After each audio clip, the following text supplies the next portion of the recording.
Hi again, everybody. Arnold Hamilton, editor of the Oklahoma Observer at our offices in Oklahoma City, along with our longtime Tulsa correspondent and contributor, Richard Fricker. Good And morning. I think it's appropriate, Richard, that we're on Thanksgiving Eve here because we have a veritable cornucopia of topics to discuss in this week's Video Observer, not the least of which perhaps is starting with the first district congressman Jim Bridenstine, who thinks that we ought to just do away with all taxes.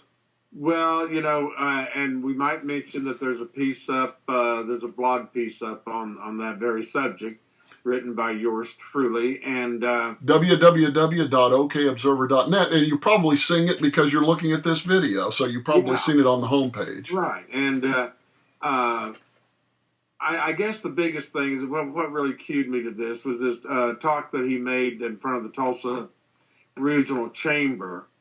Claiming that the shutdown was all the fault of the Democrats. They led people into the shutdown, when in fact, he and Eric Cantor, who was here last night to raise money for Mr. Tea Party, anybody who was watching knew that it was the Republican House led by the Tea Party people that caused the shutdown. And I say in the piece that his excuse is tantamount to a little boy explaining to his mother when he gets caught in the closet with a flashlight and a Playboy magazine that he was just reading the article. So is this just the big lie, Richard? You repeat this often enough, and there are enough people who aren't paying attention out there that this becomes reality, even though it's really an alternate reality and not the truth of what happened. Well, it's a shifting thing because when the shutdown first happened, the Tea Party people, they were dancing around in the streets and they were, doing all sorts of things, high five, because they had really taught the administration who was boss.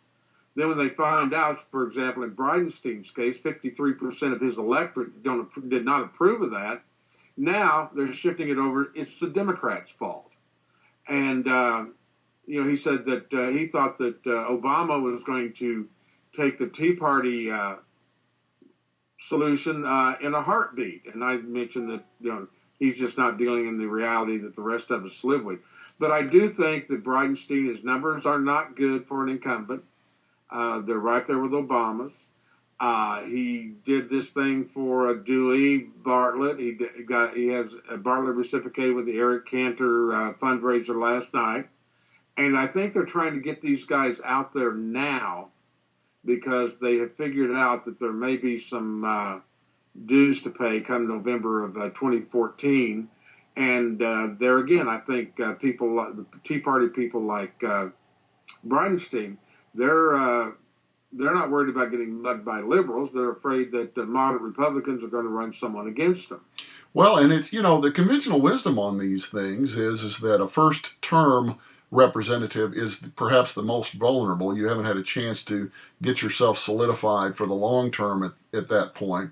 And so you would think it's getting a little late in the game when you think the filing period comes up early next year and you have primaries the middle part of the year.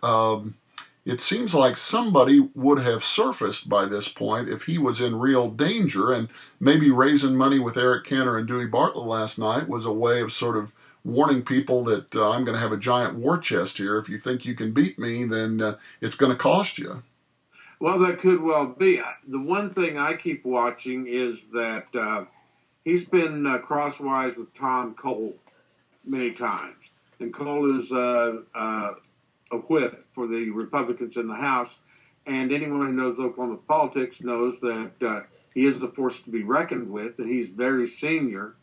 And people will answer Cole's phone calls before they'll answer Bridenstine's, and I think that may be the place to watch because he's been voting against the whip on many issues.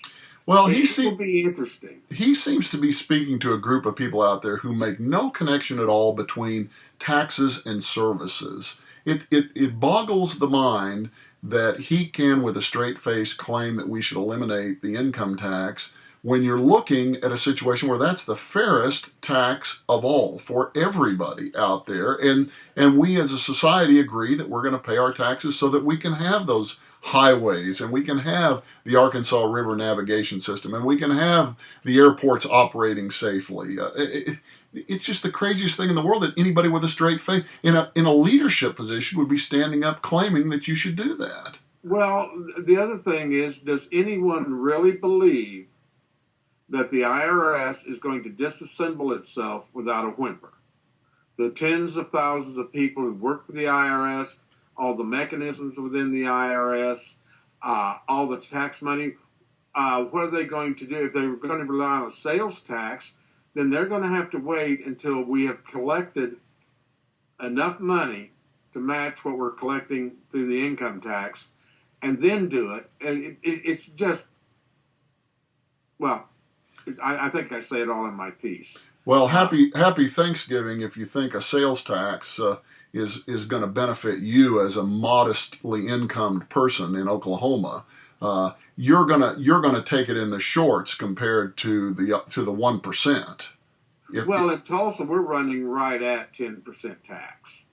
You know, it's not quite that, but it's close enough that when you're using the pencil, just go ahead and use 10%. And if you did away with the income tax and then tacked on the sales tax, that's a lot of money. Boy, It's a lot of money. No. You know, the price of onions are going to be sky high. Exactly. We have our Oklahoma House Speaker who suddenly has decided that we need a chapel in the state capitol. It's not enough that we have sewage problems, that we have water problems in the Capitol, we have electrical problems, we have facade falling off and endangering the visitors. He thinks that we need a chapel to get Oklahoma where it needs to be. I thought the Ten Commandments were going to cure that. Well, I thought the Ten Commandment obelisk was going to be what reminded all the legislators of crimes and what all the bad people were doing that they had to control. So now we're going to have a chapel. Yeah, it's just amazing to me the pandering that goes on to the hard religious right.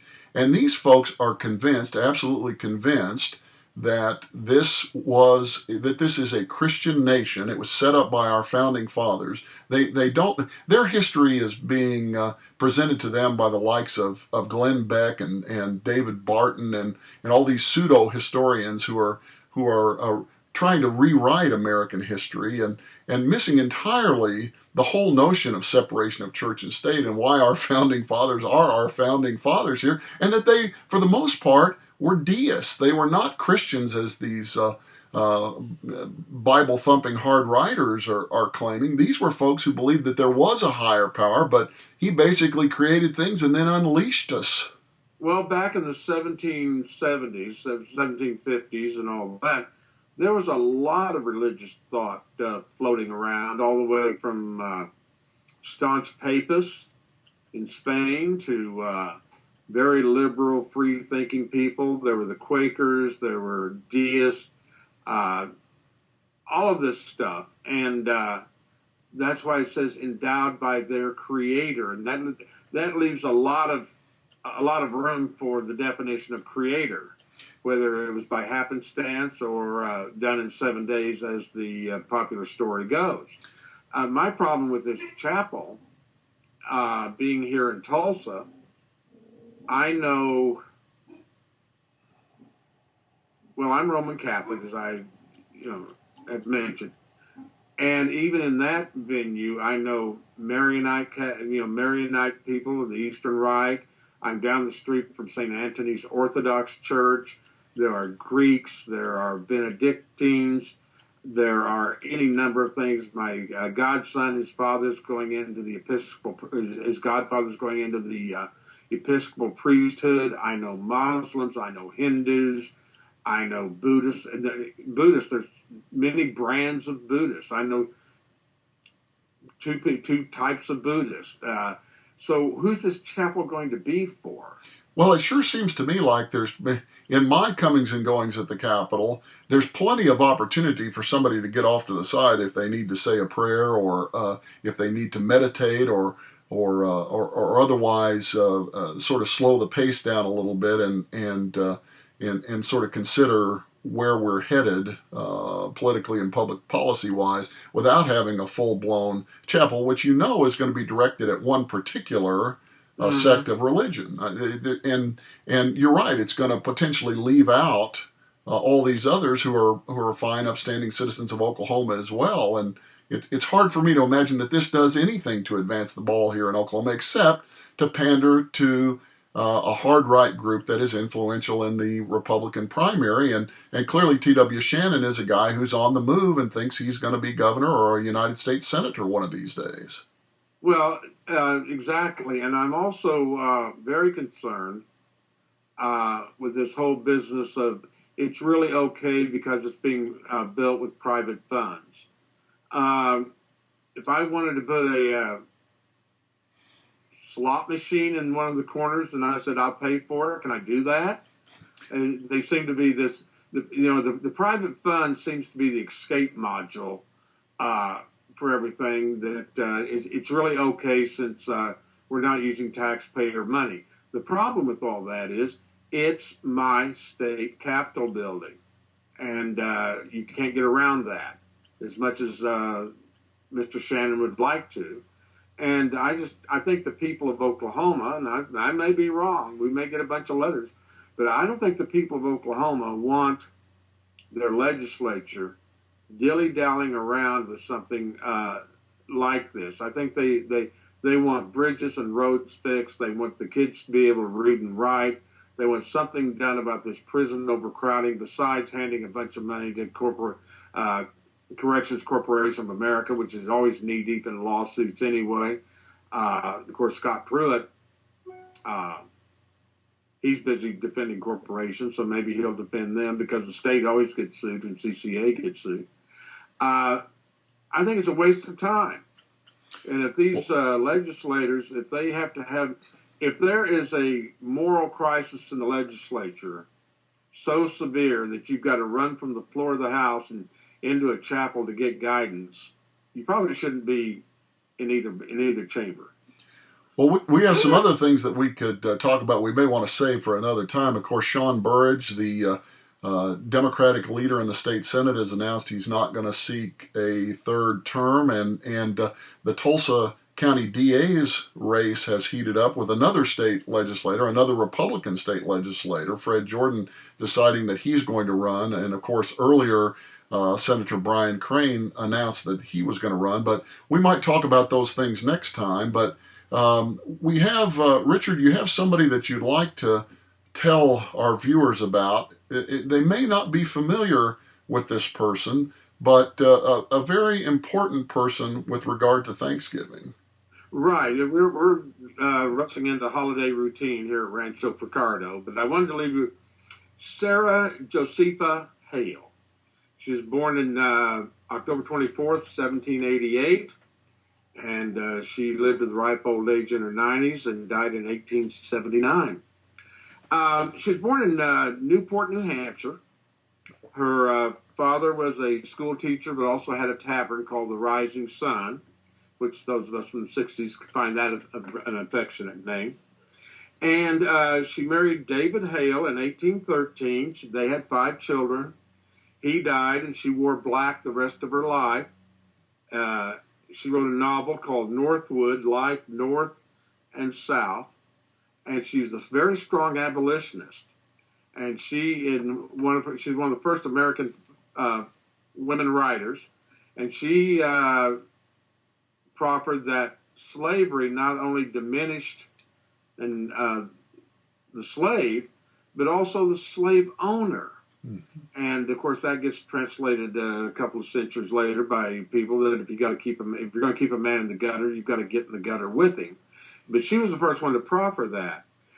The other thing she did, she became a magazine editor for the rest of her life in Boston, mostly women's issues, women's education, women getting jobs in the workplace, things like that. She was not a suffragette, She felt like women could be more effective doing the secret political stuff. But while she was doing all that and raising 5 children on her own, she lobbied 5 presidents of the United States until finally Abraham Lincoln in 1863 agreed to her premise and declared the third Thursday of November as a national day of Thanksgiving. And it was Sarah Hale that gave us Thanksgiving. Well, and she gave us one other thing. She wrote a book of poems entitled Poems for Children. And everyone knows one of those poems. She also wrote Mary Had a Little Lamb. She also built the Bunker Hill Memorial in Boston. And none of this would have happened had it not been for Sarah Hale. She even has a feast day in the Episcopal Church, which is April 20th. And that's our Thanksgiving story from Rancho Ricardo this week. Well, it's a great story, and we should all hoist one in her honor, I would say, over Thanksgiving. At least hoist the gravy bowl, perhaps. And that could well be. And they've got to make the day before Thanksgiving Sarah Hale Day. Well, she lobbied for Thanksgiving. Maybe her day should be the day before. Goes to show you what one good-hearted, committed person who never ever gives up can do to help change society and change America for the better. Well, Richard, I hope you have a great Thanksgiving. We're going to here. Sir, same to you and your family. I understand you'll have the patter of little feet running through the house and pulling the ears of the dog, and probably pulling. Your beard's not quite long enough to pull just yet. No, it's going to be a while probably on that. I've got a slow growing one, but have a good one, and we will look forward to catching up on some of these other topics next week then. I'll see you after the holidays, sir. All right, take care.